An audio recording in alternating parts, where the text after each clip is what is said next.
also, if you believe in an all-knowing God, then free will is impossible. With your free will into the mix. Well, that was the answer to your question. Yeah, and You I'm said, saying why that's wouldn't God? He said, if God is omniscient, free will is impossible. Tell me you're not a philosopher without telling me you're not a philosopher.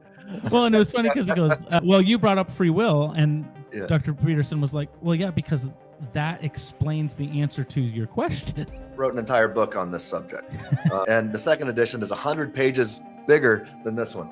It's just not true that if God is omniscient, that there's no free will. Knowledge does not stand in causal relation. Just because God knows what you're going to freely do does not mean that you do not freely do it. In my book, and I talk that before God creates a world and he possesses middle knowledge, if he knows that Sally would freely do X and freedom permitting circumstance C, if he creates Sally in that circumstance, and then he chooses to create Sally in that circumstance, we go from God knows that Sally would freely choose X to God knows that Sally will freely choose X, but the word freely choose doesn't magically disappear just because would changes to will. So this young man is just flat out wrong when he says that if God's omniscient, we don't have free will. In fact, omniscience is not just compatible with free will, but with the strongest kind of free will known as libertarian